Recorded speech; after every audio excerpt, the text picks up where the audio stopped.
Mr. Benifei. He's a representative of European Parliament. He will tell us about what will be the support for realization of these innovations. Thank you.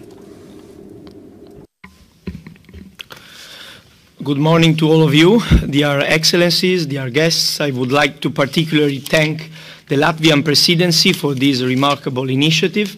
I very much appreciate the efforts of the Latvian presidency to insert this meeting in the framework of multiple initiatives on disability issues. It was time for the European Union to mainstream this topic, running, as they say, their extra mile.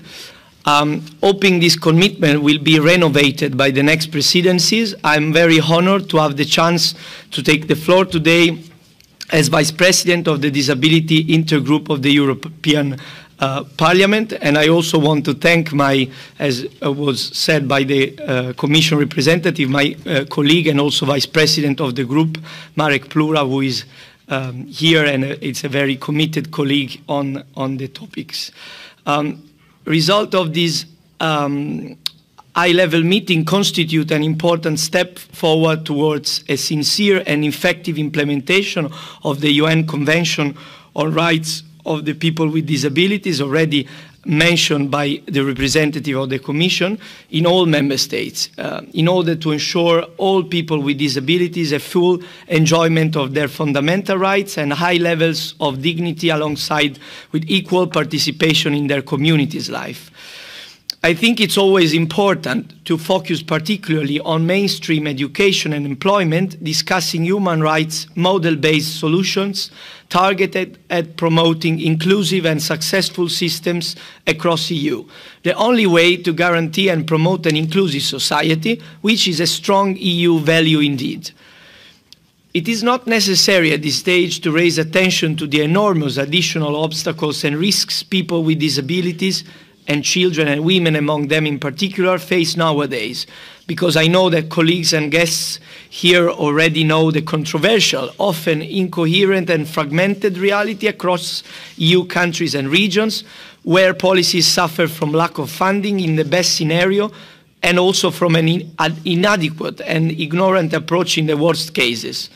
So also the disability card that has been mentioned is a very important project that we are supporting and pushing for. I would like to focus for a moment on the CRPD, as the convention represents the milestone for the paradigm shift we were looking for. This leads me to take in consideration, first of all, the list of issues to the European Union published by the UN Committee on the Rights of Persons with Disabilities on April the 17th as an intermediate step before the release of the recommendations in September, and in particular the points related to Articles 24 and 27 of the Convention. To summarize, we are asked to provide proof of concrete steps taken to promote, protect and ensure the rights of people with disabilities, respectively in the fields of education and employment, for example, by focusing on eventual specific targets within the Europe 2020 strategy and by demonstrating an adequate level of invested EU resources, structural funds and European Social Fund. At the same time, developing new methods of data collection and of involvement of people with disabilities representatives in policy making. Even if not concluded, this stage of the process must be considered as a strong invitation to multiply our efforts and our commitment to look for smarter and innovative policies that can complement national and local strategies and enhance EU funds potential across the EU. Some tools at our disposal have been already highlighted also in the conference. Mid-term revision of the European Disability Strategy, call for the unlock of a CRPD fully compliant Equal Treatment Directive, call for strategies of e-inclusion also in the framework of the European Strategy for a Digital Single Market, just launched by the Commission, inclusive vocational training schemes, as already mentioned from the colleague from the Parliament. The European semester will be a fundamental testing ground to check at the European level if the paradigm shift towards a human rights approach has been effectively understood and pursued.